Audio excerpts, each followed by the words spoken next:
হত্যা, গুম ও অর্থ পাচারে জড়িতদের বিচার অবশ্যই হতে হবে। বিবিসি বাংলাকে তারেক রহমান। আওয়ামী লীগের বিষয়ে সিদ্ধান্ত নেবে জনগণ। জনগণের শক্তিতে আমরা বিশ্বাস করি, জনগণের সিদ্ধান্তে আমরা বিশ্বাস করি, জনগণের সিদ্ধান্তের উপরে আমরা আস্থা রাখতে চাই। এই বিষয়ের সবচেয়ে বড় বিচারক আমি মনে করি জনগণ। বিদেশি শক্তির হাত ধরে ক্ষমতা চায় না জামায়াত। জুলাই সনদ বাস্তবায়নে দলগুলোকে উদার হওয়ার আহ্বান। তারেক রহমানের বক্তব্যের প্রশংসা। সুষ্ঠু নিরপেক্ষ নির্বাচন দিতে প্রতিশ্রুতিবদ্ধ নির্বাচন কমিশন।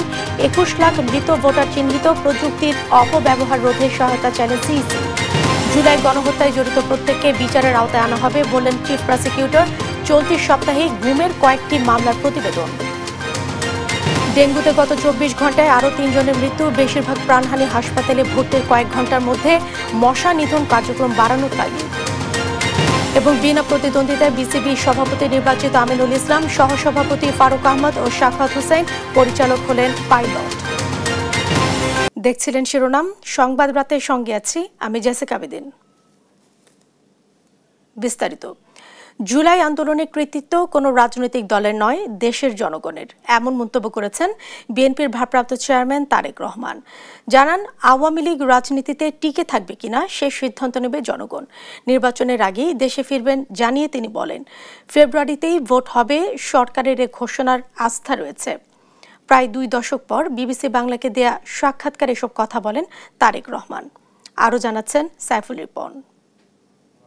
আর কয়েক মাসের মধ্যেই বাংলাদেশ প্রায় 2 দশক পর প্রথম গণমাধ্যম হিসেবে বিবিসি বাংলাকে সাক্ষাৎকার দিলেন বিএনপির ভারপ্রাপ্ত চেয়ারম্যান তারেক রহমান। মীর সাব্বির ও কাদির কল্লোলের সঙ্গে অনলাইনে যুক্ত হয়ে সমসাময়িক বিভিন্ন ইস্যু ও ভবিষ্যৎ রাজনীতি নিয়ে কথা বলেন তিনি। আপনারা নিশ্চয়ই জানেন, বিগত স্বৈরাচার সরকারের সময় কোর্ট থেকে রীতিমতন একটা আদেশ দিয়ে আমার কথা বলার অধিকারকে বন্ধ করে দেওয়া হয়েছিল। সাক্ষাৎকারের প্রথম পর্বে বিবিসির প্রশ্নের জবাবে দীর্ঘদিন পর গণমাধ্যমে কথা বলার প্রেক্ষাপট জানান তিনি। তারা চেষ্টা করেছিল আমার কথা বন্ধ করে রাখতে। আমি কথা বলেছি, সামাজিক মাধ্যম সহ বিভিন্ন পন্থায় আমি পৌঁছানোর চেষ্টা করেছি। আমি ইনশাল্লাহ পৌঁছিয়েছি মানুষের কাছে। কাজে গণমাধ্যমে যে কথা বলিনি তা না, আমি কথা বলেছি, হয়তো আপনারা তখন কথা নিতে পারেননি। বলেন, জুলাই গণ অভ্যুত্থানের একক কৃতিত্ব কোনো রাজনৈতিক দল দাবি করতে পারে না, এ কৃতিত্ব জনগণের। এই আন্দোলনের মাস্টার মাইন্ড কোনো দল, কোনো ব্যক্তি নয়। এই আন্দোলনের মাস্টার মাইন্ড বাংলাদেশের গণতান্ত্রিক আমি জনগণ। প্রশ্নের জবাবে সুনির্দিষ্ট দিনক্ষণ না বললেও নির্বাচনের আগেই দেশে ফিরবেন বলে জানান তারেক রহমান। আমার সর্বোচ্চ চেষ্টা থাকবে, ইচ্ছা থাকবে, আগ্রহ থাকবে, সেই প্রত্যাশিত নির্বাচন জনগণ চাইছে, সেই প্রত্যাশিত নির্বাচন যখন অনুষ্ঠিত হবে জনগণের সাথে, জনগণের মাঝেই থাকবো ইনশাল্লাহ। ফেব্রুয়ারির নির্বাচন নিয়ে অন্তর্বর্তী সরকারের উপর আস্থা রাখতে চান তিনি। আমরা ডিসেম্বরের ভিতরে চেয়েছিলাম, ওনারা ফেব্রুয়ারির ভিতরে এখন নির্বাচনটি করতে চাইছেন। আমরা আস্থা রাখতে চাই যে সরকার সে ব্যাপারে সব রকম উদ্যোগ পর্যায়ক্রমিকভাবে গ্রহণ করবেন। নির্বাচন কেন্দ্রিক রাজনৈতিক জোট ও মনোনয়ন নিয়েও কথা বলেন বিএনপির ভারপ্রাপ্ত চেয়ারম্যান। কোন দল বা সমষ্টিগতভাবে কোনো দল যদি বাংলাদেশের যে আইন আছে, বৈধ আইন আছে, বাংলাদেশের যেহেতু সংবিধান এখনো যেটি আছে, এই সব কিছুর ভেতরে থেকে, অর্থাৎ মানুষের সমর্থন, গ্রহণযোগ্যতা সবকিছুর ভেতরে থেকে যারা রাজনীতি করবে তারা করতেই পারে। এটাতে তো কোনো সমস্যা বা উদ্বেগের কোনো কারণ আমি দেখি না। জনগণের যার প্রতি সমর্থন আছে সেরকম মানুষকে দেখেই আমরা নমিনেশন দেব। কথা বলেন বিএনপি চেয়ারপারসন খালেদা জিয়ার নির্বাচনে অংশগ্রহণ নিয়েও। গণতন্ত্রকে পুনঃপ্রতিষ্ঠিত করার প্রথম পদক্ষেপ হিসাবে যেই জনপ্রত্যাশিত যে নির্বাচনটি অনুষ্ঠিত হতে যাচ্ছে, ওনার শারীরিক সক্ষমতা যদি অ্যালাউ করে ওনাকে, নিশ্চয়ই উনি কিছু না কিছু ভূমিকা রাখবেন। আর শারীরিক ফিজিক্যাল এবিলিটির উপরে বিষয়টি কিছুটা হলেও নির্ভর করছে। দীর্ঘ অপশাসনে হত্যা, নির্যাতন, অন্যায়ের জন্য পতিত আওয়ামী লীগের বিচার হতে হবে বলেও মন্তব্য করেন তারেক রহমান। এটি প্রতিশোধের কোনো বিষয় নয়, এটি ন্যায়ের কথা, এটি আইনের কথা। অন্যায় হলে তার বিচার হতে হয়। যেহেতু জনগণের শক্তিতে আমরা বিশ্বাস করি, জনগণের সিদ্ধান্তে আমরা বিশ্বাস করি, জনগণের সিদ্ধান্তের উপরে আমরা আস্থা রাখতে চাই। এই বিষয়ের সবচেয়ে বড় বিচারক আমি মনে করি জনগণ। সাইফুল রিপন, দেশ টিভি, ঢাকা। আগামীতে মানুষকে কতটুকু স্বস্তি দেয়া যায় তা নিয়ে প্রতিযোগিতার রাজনীতি শুরু করার আহ্বান জানিয়েছেন বিএনপির ভারপ্রাপ্ত চেয়ারম্যান তারেক রহমান। বলেন, মেধার ভিত্তিতে জাতিকে গড়ে তোলার লক্ষ্য রয়েছে বিএনপির, পাশাপাশি প্রতিটি মানুষের অধিকার নিশ্চিতের পরিকল্পনা রয়েছে। সাইফুল রিপনের আরও একটি প্রতিবেদন। শেষ বয়সে বিএনপির ভারপ্রাপ্ত চেয়ারম্যান তারেক রহমানের সাথে সাক্ষাৎ করতে চান 11 বছর আগে আওয়ামী সন্ত্রাসী হামলায় পঙ্গু হওয়া পিরোজপুরের বিএনপি কর্মী মোতালেব আকন। এমন একটি প্রতিবেদন সম্প্রতি প্রচার হয় জনপ্রিয় টিভি চ্যানেল দেশ টেলিভিশনের ডিজিটাল মাধ্যমে। আমার শেষ ইচ্ছা, আমার জীবদ্দশায় তারেক রহমানের একটু সান্নিধ্যে আসতে পারি, তার সাথে একটু দেখা করতে পারি। খবরের সূত্র ধরে মোতালেব আকনের সঙ্গে যোগাযোগ করে আমরা বিএনপি পরিবার। সোমবার বিকেলে পিরোজপুর সদর উপজেলার মূল গ্রামে মোতালেব আকনের বাড়িতে যান দলের সিনিয়র যুগ্ম মহাসচিব রুহুল কবির রিজভির নেতৃত্বে একটি প্রতিনিধি দল। ভালো আছেন সবাই, স্বাগত জানাচ্ছি। এ সময় ভার্চুয়ালি যুক্ত হয়ে পঙ্গু মোতালেব আকনের শারীরিক অবস্থার খোঁজ খবর নেন দলের ভারপ্রাপ্ত চেয়ারম্যান তারেক রহমান। দলের ত্যাগী নেতা কর্মীদের পাশে থাকার আশ্বাস দেন তিনি। তাদেরকেও আমাদের ব্যবস্থা পরে উপস্থিত সবার উদ্দেশ্যে তারেক রহমান বলেন, মেধাভিত্তিক জাতি গড়তে চায় বিএনপি, যেখানে নিশ্চিত হবে প্রতিটি মানুষের ন্যূনতম অধিকার। মেধা এক একজনের এক এক রকম হয়, সবাইকে যেমন এক জায়গায় আমরা দিতে পারবো না। মেধার রেসে যে এগিয়ে থাকবে সেই সেখানে যাবে, কিন্তু যারা যেতে পারবে না তাদেরকেও আমাদের ব্যবস্থা করতে হবে। আমরা সে লক্ষ্যেই আগামী দিনে বাংলাদেশের লক্ষ কোটি তরুণ যারা আছে, নারী পুরুষ যারা আছে, প্রত্যেকে যাতে মিনিমাম ভাবে বেঁচে থাকার যুদ্ধে টিকে থাকতে পারে সেইভাবে আমরা পরিকল্পনাগুলো গ্রহণ করছি। জনমনে স্বস্তি দেয়ার রাজনৈতিক প্রতিযোগিতা গড়ে তোলার আহ্বানও জানান তিনি। একটু একটু করে কতটুকু আমরা মানুষকে স্বস্তি দিতে পারি, আসুন আমরা কম্পিটিশন করি সেই পরিকল্পনাগুলো গ্রহণ করার জন্য। এবং শুধু গ্রহণ না, দেশের জনগণ যাদেরকে সুযোগ দিবে তারা যেন একটু একটু করে সেই পরিকল্পনাগুলো বাস্তবায়িত করতে পারে। এই হোক আমাদের আগামী দিনের রাজনীতি। এ সময় মোতালেব আকনের হাতে ভারপ্রাপ্ত চেয়ারম্যান তারেক রহমানের পক্ষ থেকে উপহার তুলে দেন বিএনপির সিনিয়র যুগ্ম মহাসচিব রুহুল কবির রিজভী। আহ্বায়ক আতিকুর রহমান রুমন। সাইফুল রিপন, দেশ টিভি, ঢাকা। জুলাই সনদ বাস্তবায়নে রাজনৈতিক দলগুলোকে উদার হয়ে ঐক্যবদ্ধ হওয়ার আহ্বান জানিয়েছেন জামায়াতের সেক্রেটারি জেনারেল মিয়া গোলাম পরওয়ার। সোমবার জাতীয় প্রেস ক্লাবে শহীদ আবরার ফাহাদ দিবসের আলোচনা সভায় তিনি এ আহ্বান জানান। এদিকে বিবিসি বাংলায় দেয়া তারেক রহমানের বক্তব্য ঐতিহাসিক দলিল হয়ে থাকবে বলেও মন্তব্য করেন তিনি। জামায়াত আইনজীবী শিশির মুনির, হাসান আল মাহমুদের রিপোর্ট। বুয়েট শিক্ষার্থী আবরার ফাহাদের শাহাদত বার্ষিকীতে আলোচনা সভার আয়োজন করে জাতীয় গণতান্ত্রিক পার্টি জাগপা।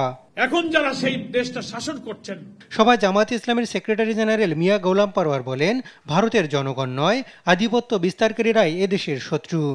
সব শিক্ষা প্রতিষ্ঠানে, সচিবালয়ে, বিশ্ববিদ্যালয়ে, মিডিয়াতে গুরুত্বপূর্ণ কি পয়েন্টগুলোতে আধিপত্যবাদের দোসররা ঘাপটি মেরে পড়ে আছে। এত বড় ফ্যাসিস্ট রেজিমের বিদায়ের পরও আজকে প্রশাসন, রাজনীতি কন্ট্রোল করছে পরাশক্তি এমন ভাবে। এদিকে বিবিসি বাংলায় দেয়া তারেক রহমানের সাক্ষাৎকার নিয়ে মন্তব্য করেন জামায়াতের আইনজীবী শিশির মুনির। বলেন, তার বক্তব্য জাতির জন্য ঐতিহাসিক দলিল হয়ে থাকবে। যারা এতদিন ধরে বিভিন্নভাবে শঙ্কা। এর আগে সকালে জামায়াতের আমিরের সঙ্গে সাক্ষাৎ করেন কসোভোর রাষ্ট্রদূত। বাংলাদেশের সঙ্গে কসোভোর দ্বিপাক্ষীয় স্বার্থ নিয়ে তাদের মধ্যে আলোচনা হয়। এ সময় চলমান রাজনৈতিক পরিস্থিতি তুলে ধরেন জামায়াতের আমির। বিকেলে ঢাকা সফররত যুক্তরাজ্যের বাণিজ্য বিষয়ক দূত ব্যারেন্সো রোজি উইন্টারটনের সঙ্গে সাক্ষাৎ করেন জামায়াতের নায়েবে আমির অধ্যাপক মুজিবুর রহমান। এই দেশের সম্পর্ক আজকে নতুন নয়, দীর্ঘদিনের সম্পর্ক।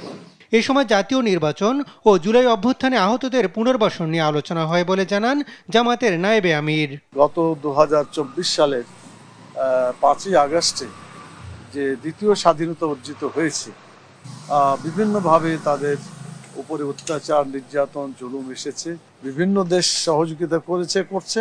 তারাও ইতিমধ্যে কিছু টিম পাঠিয়েছে আরও প্রয়োজনে টিম পাঠাবে, প্রয়োজন হলে সেটাও তারা আমাদের সাথে কথা বলেছেন। হাসান আল মাহমুদ, দেশ টিভি, ঢাকা। জাতীয় নির্বাচনে লেভেল প্লেইং ফিল্ড নিশ্চিতে গণমাধ্যম সহ অংশীজনদের সহযোগিতা প্রয়োজন বলে জানিয়েছেন প্রধান নির্বাচন কমিশনার AMM নাসির উদ্দিন। সোমবার নির্বাচন কমিশনে গণমাধ্যমের প্রতিনিধিদের সঙ্গে বৈঠকে তিনি বলেন, AI এর অপব্যবহার রোধে ইলেকট্রনিক মিডিয়ার ভূমিকা রাখতে হবে। শিউলি রায় রিপোর্ট। ত্রয়োদশ জাতীয় সংসদ নির্বাচন নিয়ে সাংবাদিকদের সঙ্গে সিএসির সংলাপে অংশ নেন বিভিন্ন গণমাধ্যমের প্রতিনিধিরা। এই সময় নির্বাচনকে অবাধ ও সুষ্ঠু করতে নানা মতামত ও পরামর্শ তুলে ধরেন সাংবাদিকরা। নির্বাচনকে সুষ্ঠু করতে মূলধারার গণমাধ্যমগুলোকে মুক্তভাবে কাজ করার সুযোগ দেওয়ার দাবি জানান তারা। আপনারা নির্বাচনে সিসি ক্যামেরা ব্যবহার করছেন না, কিন্তু এতগুলো টেলিভিশন আছে, এই ক্যামেরাগুলো আপনারা ব্যবহার করেন। যে কার্ড দিবেন, এই কার্ডে যেন আমি সরাসরি ঢুকে যেতে পারি। রিটার্নিং কর্মকর্তা কিংবা প্রিজাইডিং কর্মকর্তা তার পারমিশন নেওয়ার জন্য প্রয়োজন যেন না হয়। অংশগ্রহণমূলক একটা নির্বাচন করবার জন্য আপনাকে বৃত্তের বাইরে গিয়ে চিন্তা করতে হবে। যদি বৃত্তের বাইরে গিয়ে চিন্তা না করা যায়, তখন কিন্তু সাধারণ মানুষের আস্থা অর্জন করতে পারবেন না। প্রবাসী ভোটের বিষয়ে পোস্টাল ব্যালট নিয়ে প্রথম চ্যালেঞ্জ সাইবার অ্যাটাক নিয়েও কাজ করছে ইসি। এখানেও সাইবার হ্যাকিং এর সমস্যা আছে, সেটা আমাদেরকে একটা হ্যান্ডেল করতে হবে, এটা প্রাথমিক অবস্থা। এবং আমার মনে হয় এটা হ্যান্ডেল করা রিলেটিভলি ইজি হবে, কারণ আমাদের হাতে টাইম থাকবে। 2 নম্বর চ্যালেঞ্জ যেটা হচ্ছে গোপনীয়তা রক্ষা করা, ভোটের গোপনীয়তা। এই সময় প্রধান নির্বাচন কমিশনার AMM নাসির উদ্দিন বলেন, অবাধ ও সুষ্ঠু নির্বাচন গণমাধ্যমের সহযোগিতা ছাড়া তা সম্ভব নয়। আপনাদের মাধ্যমে আমাদের জনগণের কাছে পৌঁছাইতে হবে, আপনাদের ছাড়া আর কোনো উপায় নেই। বাধ্য হয়ে আপনাদেরকে পার্টনার আমাদের করতেই হবে, এবং আমরা আপনাদের কাছে খরচ করে নিবেদন করব, we do want your cooperation. পরে বিকেলে সিএসির সঙ্গে সংলাপে বসে প্রিন্ট মিডিয়ার সাংবাদিকেরা। এই সময় তারা ইসির মেরুদণ্ড সোজা রেখে কাজ করার আহ্বান জানান। এজেন্ডা যেহেতু ভোট ডাকাতি সবচেয়ে বেশি ঠেকাতে পারে, এই জন্য আমি মনে করি ইলেকশন কমিশন যদি এখন থেকে মনিটরিং করে, এজেন্ট কেনা বেচা যদি বিক্রি করতে পারে, তাহলে ভোট ডাকাতি অনেকাংশে কমে যাবে। যারা রাজনীতির সঙ্গে ডাইরেক্টলি যুক্ত না, পেশাজীবী নেতৃবৃন্দ, ব্যবসায়ী নেতৃবৃন্দ, তাদেরকে নিয়ে, তরুণদেরকে নিয়ে একটা যদি আমরা কমিটি করি, তারা সার্ভেলেন্স করবে এবং সবকিছু নজরদারি করবে। নির্বাচন কমিশনের ভাবমূর্তি ফিরিয়ে আনা এবং আগামী নির্বাচনকে সুষ্ঠু ও গ্রহণযোগ্য করতে সবার সদিচ্ছা এবং প্রচেষ্টার প্রয়োজন বলেও জানান নির্বাচন কমিশনেরা। শিউলি রায়, দেশ টিভি, ঢাকা। জুলাই গণহত্যায় জড়িত প্রত্যেককে বিচারের আওতায় আনা হবে বলে জানিয়েছেন চিফ প্রসিকিউটর তাজুল ইসলাম। জানান, কুষ্টিয়ায় গণহত্যা মামলার অভিযোগে আমলে নিয়ে আওয়ামী লীগ নেতা মাহবুবুল আলম হানিফ সহ পলাতক 4 আসামিকে 14 অক্টোবর হাজির করার নির্দেশ দিয়েছেন ট্রাইব্যুনাল। চলতি সপ্তাহে গুমের প্রধান কয়েকটি মামলা তদন্ত প্রতিবেদন জমা হতে পারে বলেও জানান চিফ প্রসিকিউটর। সাবরিনা মজুমদারের রিপোর্ট। অবৈধভাবে ক্ষমতায় টিকে থাকতে দেশ জুড়ে গুম ও খুনের মাধ্যমে ভয়ের সংস্কৃতি চালু করেছিল পতিত আওয়ামী সরকার। বিভিন্ন সংস্থার তথ্য, গুম হওয়া মানুষের সংখ্যা প্রায় 4000। এ পর্যন্ত গুমের ঘটনায় একাধিক অভিযোগ জমা পড়েছে আন্তর্জাতিক অপরাধ ট্রাইব্যুনালে। এসব অভিযোগ তদন্ত করছে ট্রাইব্যুনালের তদন্ত সংস্থা। সোমবার চিফ প্রসিকিউটর জানান, চলতি সপ্তাহে কয়েকটি গুমের মামলা তদন্ত প্রতিবেদন জমা হবে। গুমের মামলাতেও প্রধান আসামি হচ্ছেন শেখ হাসিনা ও জিয়াউল হাসান সহ অনেকেই। এটা যেহেতু কমপ্লেক্স মামলা, সেজন্য খুব খুঁটিনাটি বিষয়গুলো আমরা চেক করছি। তদন্ত রিপোর্ট এই সপ্তাহেই পেয়ে যাবেন ইনশাআল্লাহ। এদিন কুষ্টিয়ায় জুলাই আগস্টের হত্যা মামলায় আওয়ামী লীগ নেতা মাহবুবুল আলম হানিফ সহ 4 জনের বিরুদ্ধে অভিযোগ আমলে নিয়েছে আন্তর্জাতিক অপরাধ ট্রাইব্যুনাল 2। 4 জনই পলাতক থাকায় তাদের বিরুদ্ধে গ্রেফতারি পরোয়ানা জারি করে 14 অক্টোবর হাজির নির্দেশ দেন আদালত। চিফ প্রসিকিউটর জানান, জুলাই গণহত্যায় জড়িত সবাইকে বিচারের মুখোমুখি করা হবে। প্রত্যেককেই বিচারের মুখোমুখি হতে হবে। কেউ পার পেয়ে যাবেন, কাউকে ইনডেমনিটি দেওয়া হবে, কেউ পালিয়ে থেকে বাঁচার চেষ্টা করবেন। এই ধরনের দুরাশা করে লাভ নেই। ন্যায় বিচার সবসময় তার আপন গতিতে চলবে। এদিকে ট্রাইব্যুনাল 1-এ শেখ হাসিনা সহ 3 জনের বিরুদ্ধে মানবতা বিরোধী অপরাধ মামলায় 54তম ও সবশেষ সাক্ষীকে জেরা করা হয়। আর ট্রাইব্যুনাল 2-এ আবু সাইদ হত্যা মামলার সাক্ষ্য গ্রহণ অনুষ্ঠিত হয়। সাবরিনা মজুমদার, দেশ টিভি, ঢাকা। প্রধান উপদেষ্টা ডক্টর মোহাম্মদ ইউনূসের সঙ্গে সৌজন্য সাক্ষাৎ করেছেন ইসলামী বিশ্ব শিক্ষা বিজ্ঞান ও সংস্কৃতি সংস্থা আইসেসকোর মহাপরিচালক ডক্টর সালিম আল মালিক। সোমবার রাষ্ট্রীয় অতিথি ভবন যমুনায় প্রধান উপদেষ্টার সঙ্গে সৌজন্য সাক্ষাৎ করেন তিনি। এ সময় তিনি 3-0 তত্ত্বকে আইসেসকোর মূল কৌশল হিসেবে গ্রহণের অনুমতি চান। প্রধান উপদেষ্টার সহকারী প্রেস সচিব এ তথ্য জানান। বৈঠকে ডক্টর আল মালিক অধ্যাপক ইউনূসের বৈশ্বিক প্রভাব ও উদ্ভাবনী কর্মকাণ্ডের প্রতি গভীর শ্রদ্ধা প্রকাশ করেন। এ সময় তিনি প্রধান উপদেষ্টার সংস্কার কর্মসূচি এবং অন্তর্বর্তী সরকারের পরিবর্তনমুখী দৃষ্টিভঙ্গির প্রতি পূর্ণ সমর্থন ব্যক্ত করেন।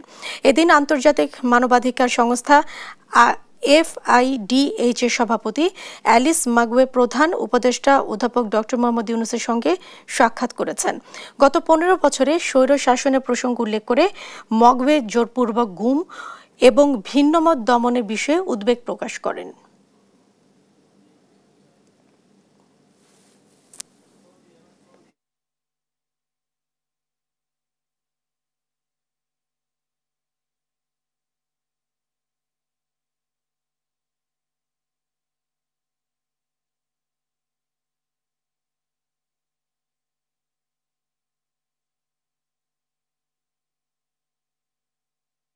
বাংলাদেশ ও সৌদি আরবের মধ্যে সাধারণ কর্মী নিয়োগ বিষয়ক দ্বিপক্ষীয় চুক্তি সই হয়েছে।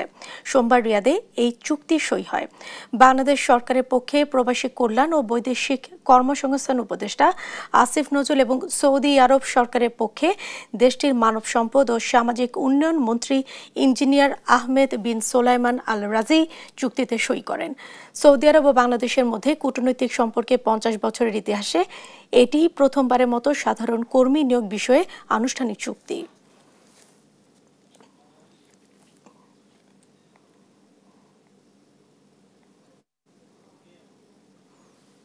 ডেঙ্গুতে বেশিরভাগ মৃত্যু হচ্ছে হাসপাতালে আসার কয়েক ঘন্টার মধ্যে।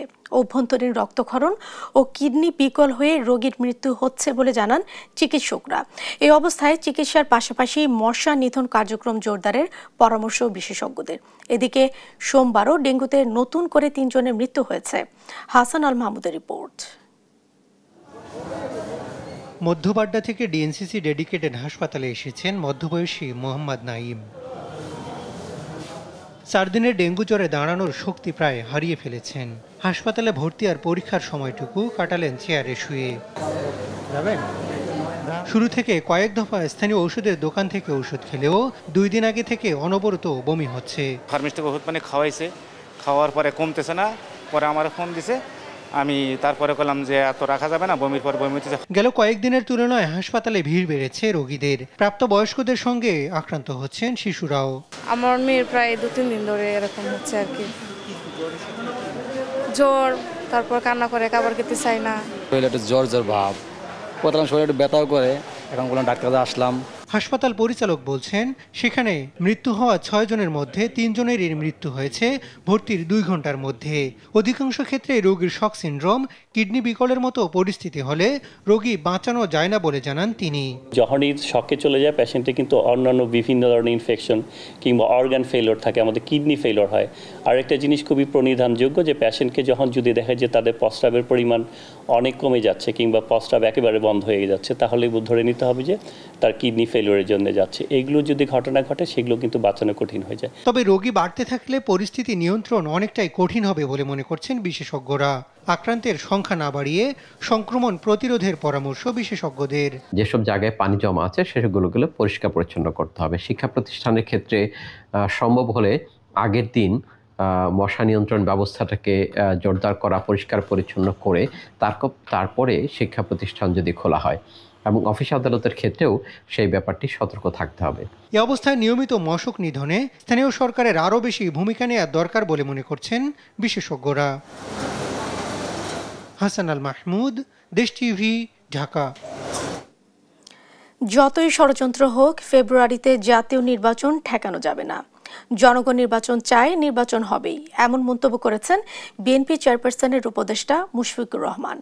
সোমবার সন্ধ্যায় ব্রাহ্মণবাড়িয়ার আখাউড়া সড়ক বাজারে উপজেলা বিএনপির জনসভায় তিনি বলেন, নির্বাচন পেছাতে দেশি বিদেশি ষড়যন্ত্র চলছে। বাংলাদেশের উন্নয়ন ও গণতন্ত্র কেউ কেউ দেখতে চায় না বলেও মন্তব্য করেন তিনি।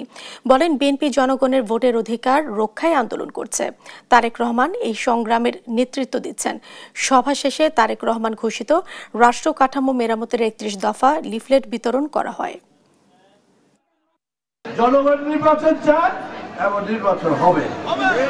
এই সরকার নির্বাচনের প্রস্তুতি নিয়েছেন, আশা করি সেই নির্বাচন হয়ে যাবে। কারণ বিভিন্ন দল বিভিন্ন কথা বলে কি হয়, নির্বাচনটাকে পিছিয়ে দিতে চায়। এইটা একটা ষড়যন্ত্র। এই ষড়যন্ত্রের মধ্যে শুধু আমাদের দেশের লোকরা নয়, বিদেশি হস্তক্ষেপ আছে। কুমিল্লাকে কোনোভাবেই বিভাগ হিসেবে মেনে নেবে না নোয়াখালীর বাসিন্দারা। তারা নোয়াখালীকেই বিভাগ হিসেবে দেখতে চান। সোমবার জাতীয় প্রেস ক্লাবে এক সংবাদ সম্মেলনে ঢাকাস্থ নোয়াখালী জেলা সমিতির নেতারা এই দাবি জানান। এ সময় বিএনপির ভাইস চেয়ারম্যান বরকতুল্লাহ বুলু বলেন, নোয়াখালীর আয়তন প্রায় ২,০০০ কিলোমিটার বেড়ে যাচ্ছে। সমুদ্র বন্দর হচ্ছে। বিএনপি ক্ষমতায় গেলে নোয়াখালীকে বিভাগ করার জোর প্রচেষ্টা চালানো হবে বলে জানান তিনি। সংবাদ সম্মেলনে সংগঠনের সিনিয়র সহসভাপতি কে এম মোজাম্মেল হক বলেন, কুমিল্লার চেয়ে আয়তনে প্রায় ১২০০ কিলোমিটার বড় নোয়াখালী জেলা, জনসংখ্যা ৪০ লাখ। জনগণের দোরগড়ায় সেবা পৌঁছে দিতে নোয়াখালীকে বিভাগ ঘোষণার দাবি জানান তারা।